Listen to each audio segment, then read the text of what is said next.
प्रदेश में आपदा के बाद सीएम धामी का बयान, सहयोग करने वालों को दिया धन्यवाद। कहा विभिन्न संगठनों के लोग मदद को आगे आए।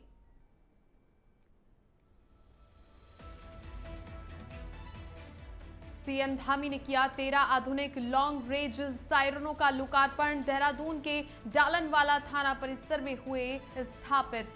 आपदा प्रबंधन को मिलेगी नई मजबूती। अचानक ढहा मनसा देवी पहाड़ी का हिस्सा, मलबा गिरने से देहरादून हरिद्वार रेल मार्ग बंद। ट्रैक को ठीक करने में लगा प्रशासन और रेलवे विभाग।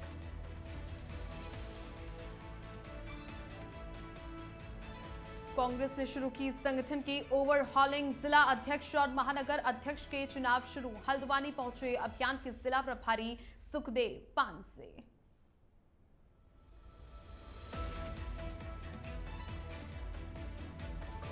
नमस्कार, वंदे भारतम इंडिया अहेड देख रहे हैं आप और आपके साथ हूं मैं छवि वागना। बुलेटिन की शुरुआत करते हैं। देखिए, मुख्यमंत्री पुष्कर सिंह धामी ने आज थाना डानलवाला देहरादून परिसर में स्थापित किए गए 13 लॉन्ग रेंज आधुनिक सायरनों का विधिवत लोकार्पण किया। ये पहल राज्य की आपदा प्रबंधन क्षमता सुदृढ़ करने की दिशा में एक अत्यंत ही महत्वपूर्ण कदम है। कार्यक्रम के दौरान मुख्यमंत्री धामी ने कहा कि उत्तराखंड एक आपदा संभावित राज्य है, जहां समय रहते सतर्क और सूचना प्रसारण अत्यधिक महत्वपूर्ण भूमिका निभाते हैं। इस दृष्टि से ये अत्याधुनिक सायरन प्रणाली अत्यंत ही उपयोगी सिद्ध होगी। जो है लगाए गए हैं वो 13-7 बजेंगे और ये ऐसी आपात स्थिति में कोई भी इमरजेंसी की स्थिति होगी तो निश्चित रूप से उससे जो है सभी लोगों को एक साथ अलर्ट कर पाएंगे और कोई भी बड़ी आपात स्थिति, कोई बड़ी घटना होने से पहले लोगों को सुरक्षित कर पाएंगे। लोगों के जीवन को और सुरक्षित बनाने में, उनको और ज़्यादा अलर्ट करने में इसका बहुत बड़ा योगदान होगा। मैं सभी देहरादून वासियों को और हमारी देहरादून पुलिस को, पुलिस विभाग को, सबको मैं बधाई देता हूँ कि एक शानदार काम यहाँ पर आज प्रारंभ हुआ है।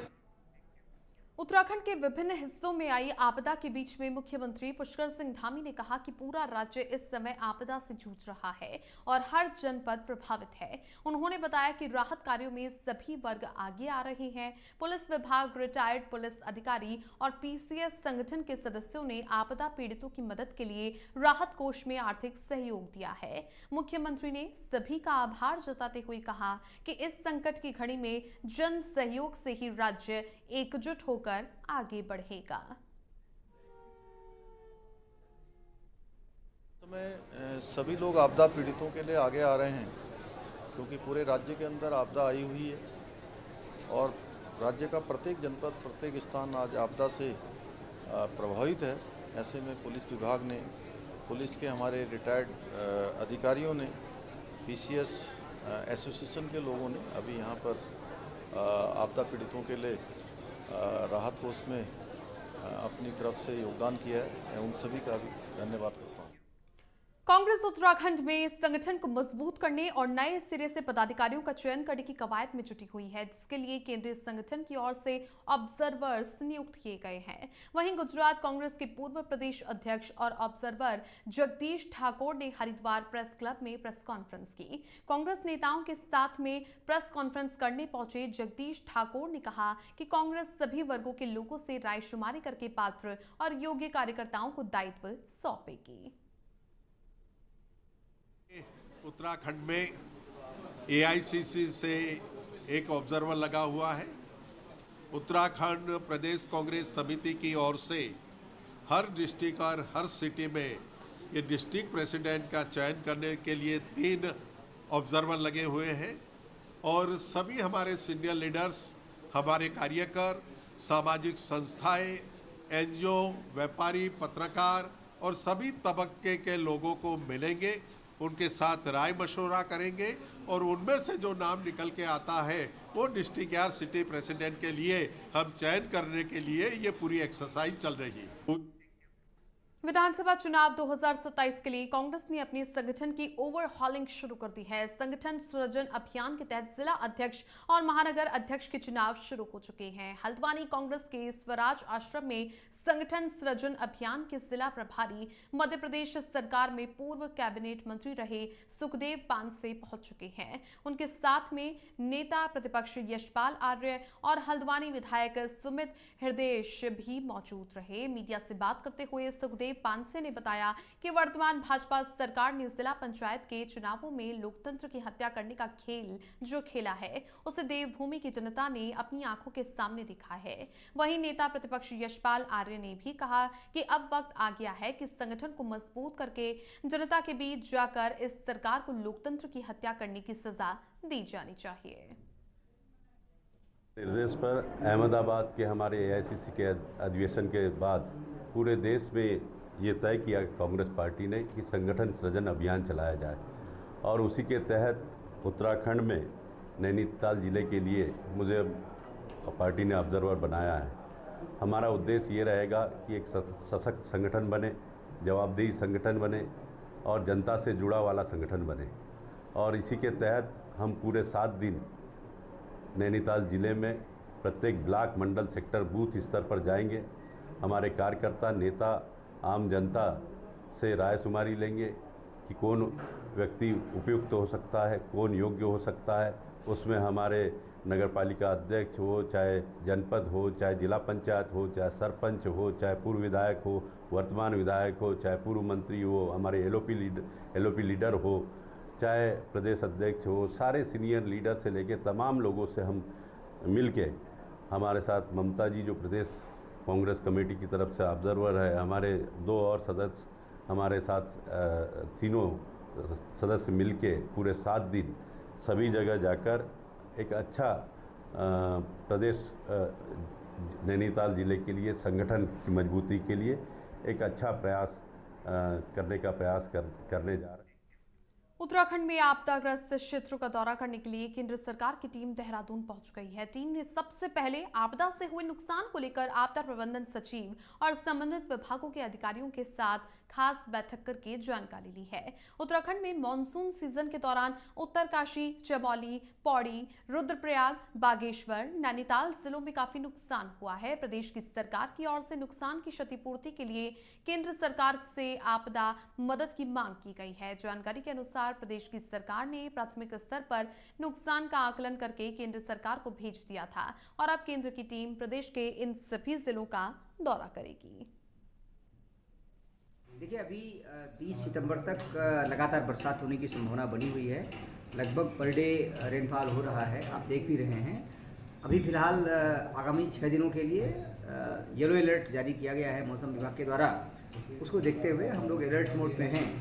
माननीय मुख्यमंत्री जी ने भी के द्वारा भी कहा गया है कि सभी लोग अलर्ट मोड में रहें। उस क्रम में सभी अलर्ट मोड पे रहते हुए अपनी पूरी तैयारी के साथ काम कर रहे हैं। हमारा प्रयास होगा कि बरसात के समय लोगों को होने वाली परेशानी को कम से कम किया जा सके। हरिद्वार की ज्वालापुर कोतवाली पुलिस ने एक अनोखे साइबर फ्रॉड का खुलासा किया है। मामले में जिसने खुद को पीड़ित बताकर पुलिस में मुकदमा दर्ज करवाया था वही आरोपी निकला।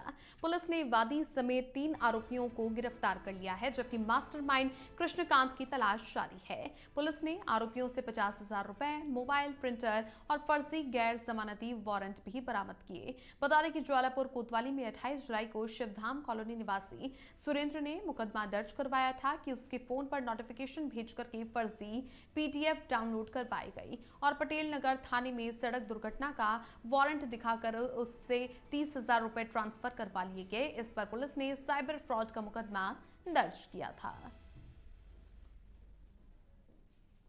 कृष्णकांत के मुकदमे के या तो वादी थे या गवाह थे या गैंगस्टर एक्ट में गवाह थे। इनको फंसाने की नियत से ये साइबर फ्रॉड की एक योजना बनाई गई। इसमें जो सुरेंद्र है उसको साथ देने के लिए डेविड, जो कृष्णकांत का ही भाई है, उसने इसमें मदद की थी और उसके द्वारा इसको पैसे प्रोड्यूस दिए गए थे। उन पैसों को ही इसके द्वारा इनके अकाउंट में डाला गया था।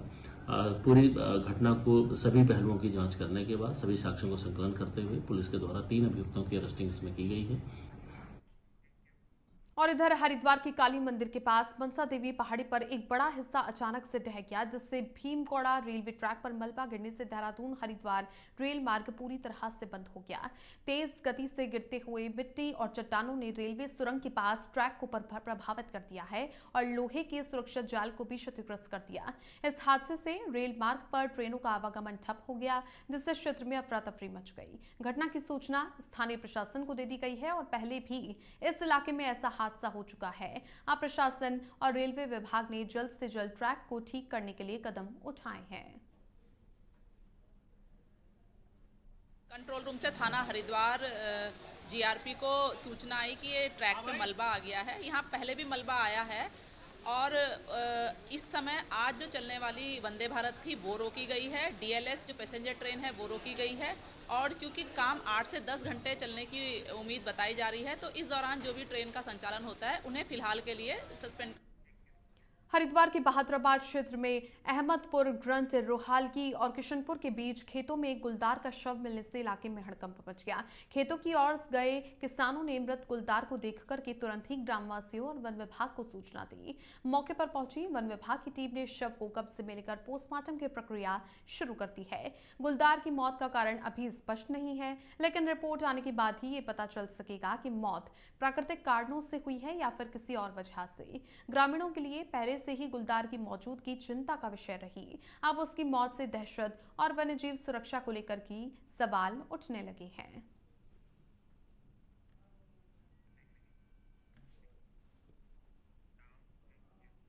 बुलेटिन में वक्त हो चला है एक छोटे से ब्रेक का।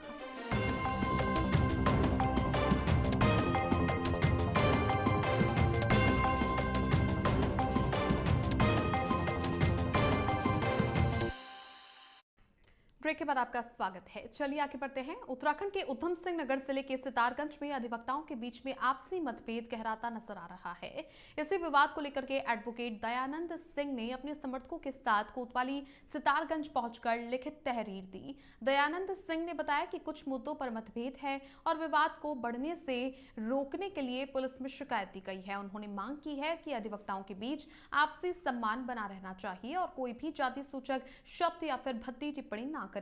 यदि ऐसे मामलों पर रोक नहीं लगी तो वे धरने पर बैठने को मजबूर होंगे।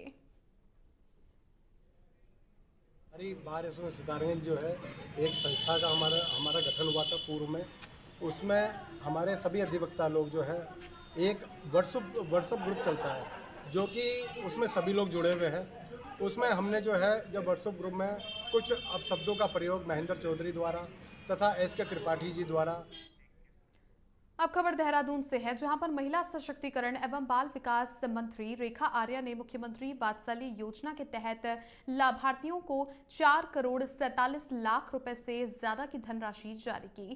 कैंप कार्यालय पर धनराशि लाभार्थियों के खातों के डीबीटी करने के बाद कैबिनेट मंत्री रेखा आर्या ने बताया कि इस योजना में प्रदेश सरकार 2020 से ही कोरोना महामारी के समय माता पिता को खो देने वाले बेसहारा बच्चों को प्रति महीने 3,000 रुपए की सहायता राशि देती है। इस योजना के तहत मई 2025 तक का धन पहले ही जारी कर दिया गया था और इस योजना के तहत लाभार्थी के 21 वर्ष के हो जाने या फिर बालिका लाभार्थियों के विवाह या लाभार्थी के सेवा योजित हो जाने के बाद वो योजना से बाहर हो जाते हैं। आज माननीय मुख्यमंत्री जी वात्सल्य योजना का हमारे जो बच्चे हैं जो कि कोविड पीरियड के दौरान में अनाथ हुए थे, उन बच्चों को हम लोग लगातार धनराशि प्रति बच्चा 3,000 रुपये उनके खातों में डीबीटी कर रहे हैं। आज उसी क्रम में माह जून, माह जुलाई और माह अगस्त का जो है आज डीबीटी कर दी गई है बच्चों के खाते में और लगभग 4 करोड़ 72 लाख की धनराशि आज उनके खातों में पहुंची है। और मुख्यमंत्री पुष्कर सिंह धामी ने देहरादून स्थित ऐतिहासिक घंटाघर के सौंदर्यीकरण, भव्य रूपांतरण और स्वचालित प्रकाश व्यवस्था का शुभारंभ किया। इसके साथ ही घंटाघर क्षेत्र में महिला स्वयं सहायता समूहों के लिए निर्मित 4 अत्याधुनिक हिलांस कम किचन आउटलेट्स का शुभारंभ भी किया। मुख्यमंत्री धामी ने कहा कि निश्चित रूप से ये पहल महिला सशक्तिकरण, स्वरोजगार और साथ ही स्थानीय पहाड़ी उत्पादों के प्रचार प्रसार का सशक्त माध्यम बनेगी। उन्होंने कहा कि देहरादून में बाल भिक्षा भिक्षावृत्ति निवारण के लिए भी एक विशिष्ट प्रयास किया जा रहा है, जिसके माध्यम से बालक बालिकाओं को भिक्षा की विवशता से निकाल करके शिक्षा के अधिकार से जोड़ा जा रहा है। स्मार्ट सिटी देहरादून के अंतर्गत विभिन्न योजनाओं का आज यहाँ पर लोकार्पण और शिलान्यास हुआ है, जिसमें एक तो ये जो हमारा घंटाघर है इसका पूरा रूपांतरण किया गया है, इसका लोकार्पण हुआ है। 13 सायरन लॉन्ग बेल उनको भी आज लोकार्पित किया गया है। बाल भिक्षावृत्ति के लिए जो बच्चे हमारे जिनको रेस्क्यू किया गया है उनके भवन का और उनका भी आज यहाँ पर लोकार्पण हुआ है। इसके साथ साथ हिलांस के स्वयं सहायता समूह की बहनों को 4 स्थानों पर आज उनको कैंटीन उनको मिली है, उसका भी लोकार्पण। देहरादून स्थित कांग्रेस मुख्यालय राजीव भवन में एआईसीसी सचिव और मंगलौर से विधायक काजी निजामुद्दीन ने प्रेस वार्ता करके केंद्र सरकार की जीएसटी परिवर्तन पर सवाल खड़े किए। उन्होंने कहा कि जीएसटी दरों में बदलाव से उत्तराखंड को 1500 से 3000 करोड़ रुपए का नुकसान हो सकता है, जिससे प्रदेश की अर्थव्यवस्था प्रभावित होगी। इस मुद्दे पर कांग्रेस ने केंद्र और राज्य की भाजपा सरकार को आड़े हाथों लिया। वहीं भाजपा प्रदेश महामंत्री आदित्य कोठारी ने जवाब देते हुए कहा कि प्रधानमंत्री मोदी ने जीएसटी दरों में राहत देने का वादा निभाया है और साथ ही कांग्रेस बिना कारण जनता में भ्रम फैला रही है। उन्होंने कहा कि जीएसटी में बदलाव जनता और राष्ट्र हित में है, जिसे सराहा जाना चाहिए। सुनिश्चित करेगा कि जीएसटी कट का लाभ उपभोक्ता तक पहुंच रहा है। जब उपभोक्ता कोई बड़ी चीज खरीदता है, गाड़ी, motorcycle, TV, fridge, washing machine, वो थोड़ा देखता है कि उसको कितना टैक्स देना पड़ रहा है। लेकिन जब एक व्यक्ति छोटे सामान खरीदता है, अपनी दिनचर्या का सामान खरीदता है, कभी आपने इतने लोग, आप लोग यहाँ बुद्धिजीवी लोग मौजूद हैं, कभी आपने महसूस किया है कि आपने माचिस खरीदी, आपने उस माचिस पर कितना टैक्स पे किया? साबुन आपने खरीदा, कभी आपने सोचा कि आपने उस पर कितना टैक्स पे किया? जीएसटी के दरों में जो सुधार किया है वो देश के प्रधानमंत्री आदरणीय श्री नरेंद्र मोदी जी की पूर्व की घोषणाओं के अनुसार किया है। मोदी जी ने देश की जनता को यह आश्वासन दिया था कि जो जीएसटी की दरें तय की हैं इनमें जनता को राहत देने का काम करेंगे, और मैं धन्यवाद देना चाहता हूँ, आभार व्यक्त करना चाहता हूँ नरेंद्र मोदी जी का कि उन्होंने अपने वायदे के अनुसार, अपनी घोषणा के अनुसार जीएसटी की दरों में जनता को बड़ी भारी राहत दी है। जहाँ तक कांग्रेस का सवाल है, कांग्रेस इस मुद्दे पर राजनीति कर रही है। जीएसटी परिषद की जब बैठक हो रही थी तो कांग्रेस शासित राज्यों ने उसका विरोध किया, और विरोध में जब जो है उनको ये सारी बातें डिस्कस हुई जीएसटी परिषद की बैठक में, तो अंत में उनको इस बात को तैयार होना पड़ा कि इसमें डोईवाला नगर पालिका के तेलीवाला और नियामवाला क्षेत्र की वर्षों पुरानी पेयजल समस्या जल्द ही दूर होने जा रही है। डोईवाला विधायक ब्रजभूषण ग्यारोला ने तेलीवाला के कुआं मैदान में लगभग 70 लाख रुपए की लागत से बनने वाले ट्यूबवेल का विधिवत शिलान्यास किया। उन्होंने कहा कि पेयजल, सड़क और स्वास्थ्य जैसी बुनियादी सुविधाएं सरकार की प्राथमिकता में शामिल है। ट्यूबवेल निर्माण के बाद तेलीवाला और नियामावाला सहित आसपास के इलाकों में पानी की आपूर्ति सुचारू हो जाएगी। उत्तराखंड के चमोली जिले में भारी बारिश और बादल फटने की घटनाओं ने तबाही मचा दी है। खासकर नारायणबगड़ ब्लॉक के देवार गांव में हालत बेहद गंभीर है। अतिवृष्टि से गांव में भूस्खलन और भू धंसाव के चलते मकानों में दरारें पड़ गई हैं और खेत खलिहान खिसक गए हैं। गांव के पीछे और आगे दोनों और गहरी दरारें और खाई जैसे हालात बन गए हैं, जिससे ग्रामीण दहशत में है। 12 परिवारों को 3 किलोमीटर दूर सनकोट गाँव के स्कूल भवनों में शिफ्ट किया गया है और राहत सामग्री दी गई है। बच्चों के स्कूल तक रास्ते टूट चुके हैं और ग्रामीण सुरक्षित पुनर्वास की मांग कर रहे हैं। प्रशासन लगातार स्थलीय निरीक्षण कर रहा है, लेकिन प्रकृति की मार के आगे अब तक तमाम जो प्रयास हैं नाकाफी साबित हो रहे हैं।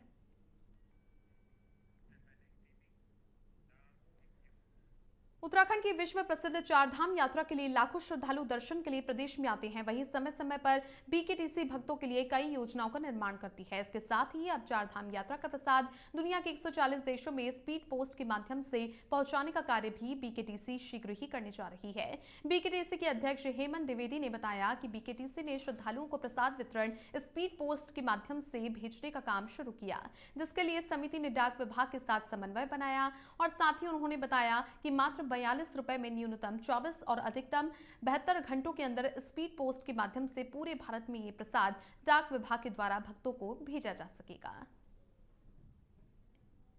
हाँ, निश्चित ही देखिए, इस बार पहली बार एक बड़ा प्रयोग हुआ है और बहुत ही इसको लेकर जो है कि बहुत पूरे देश भर से नहीं, पूरे दुनिया, भारत से नहीं, पूरी दुनिया से जो है कि हमारे पास संदेश आए थे, क्योंकि लाखों लोगों की जो है कि आस्था और श्रद्धा जो है कि श्री बद्रीनाथ जी और केदारनाथ धाम से जुड़ी रहती है। किन्हीं कारणवश कुछ तीर्थयात्री यहाँ पर नहीं पहुँच पाते हैं, तो हमने इस बार व्यवस्था की है कि पूरे देश के अंदर जो है कि हम जो है कि एक MOU हमने साइन किया है जो भारतीय पोस्टल सेवा के साथ में, पोस्ट ऑफिस के साथ में, कि 24 घंटे, मिनिमम 24 घंटे और मैक्सिमम 72 घंटे तक भारत के किसी भी कोने में जो है कि भगवान बद्रीनाथ जी का प्रसाद और केदारनाथ जी का प्रसाद हम। देहरादून विकास प्राधिकरण ने अवैध प्लॉटिंग और नियम के विरुद्ध निर्माण के खिलाफ बड़ी कार्रवाई की है। मुख्यमंत्री पुष्कर सिंह धामी के निर्देशों और नेतृत्व में प्राधिकरण लगातार ऐसे मामलों पर सख्ती बरत रहा है।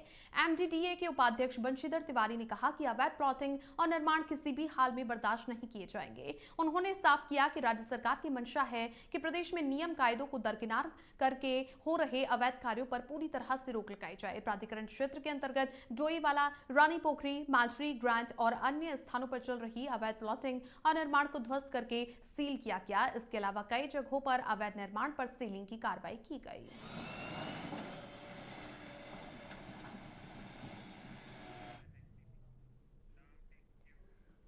हल्द्वानी नगर निगम क्षेत्र में लोग सार्वजनिक स्थलों पर रात को छिपकर के कचरा डाल रहे हैं, जबकि पूरे शहर में डोर टू डोर कूड़े की व्यवस्था लागू की गई है। इस बात को स्वयं नगर आयुक्त ने भी स्वीकारा है कि लोगों को जागरूक करने के बाद भी लोग रात को छिपकर के एक स्थान पर कूड़ा डंप कर रहे हैं। हालांकि नगर निगम अब उन स्थानों की सफाई करने के साथ साथ वहां पर CCTV कैमरे भी लगा रहा है। मंडी बाईपास और चंबल पुल सहित शहर के कई ऐसे स्थान हैं जहां पर लोग रात को गाड़ियों से आकर कूड़ा कचरा डाल रहे हैं। इस प्रकार की शिकायत के बाद नगर निगम के द्वारा इन क्षेत्रों पर CCTV कैमरे भी लगा दिए गए हैं। नगर आयुक्त का कहना है कि अब यदि कोई कूड़ा डालता हुआ दिखाई दिया तो उसके खिलाफ प्राथमिकता भी दर्ज की जाएगी। कर रही है और हम बार बार कूड़ा उठाते हैं, लेकिन कुछ जो पॉकेट्स हैं, जैसे अगर हम कहें तो मंडी बाईपास है, चंबल पुल है, इन जगहों पे बार बार सफाई कराने के बाद लोग गाड़ियों से आते हैं और रात में कूड़ा डालते हैं। तो हमने कुछ स्थानों पर CC कैमरा भी अभी वर्तमान में लगा दिया है। उद्देश्य एक ही है इन स्थानों को चिन्हित करने का कि जो बड़े स्थान हैं, क्योंकि कूड़ा देखने के बाद लोग वहाँ लगातार कूड़ा डाल रहे हैं, तो इन पे सफाई का अभियान भी चलाया गया। कल मंडी बाईपास पे पूरा सफाई अभियान चलाया गया है, यहाँ प्लांटेशन भी किया जाएगा। इसके साथ ही हम अभी हमारे कुछ एक वेंडर से भी बात हो रही है, जिसमें हम जो कूड़े के जो पॉकेट्स हैं उन पे कैसे वहीं मौके पर ही चिन्हित करके चालान की कार्रवाई करें, और बड़े बड़े प्लॉट्स जिन पर कूड़ा पड़ा हुआ है उनको चिन्हित करेंगे, क्योंकि डोर टू डोर कूड़ा हमारा कलेक्शन हो रहा है। तो अगर ये मैसेज चला जाएगा कि आप सार्वजनिक स्थान पर इस तरीके से खुलेआम कूड़ा डालेंगे तो कार्रवाई होगी। इस बुलेटिन में फिलहाल इतना ही। आप देखते रहिए इंडिया अहेड, वंदे भारत।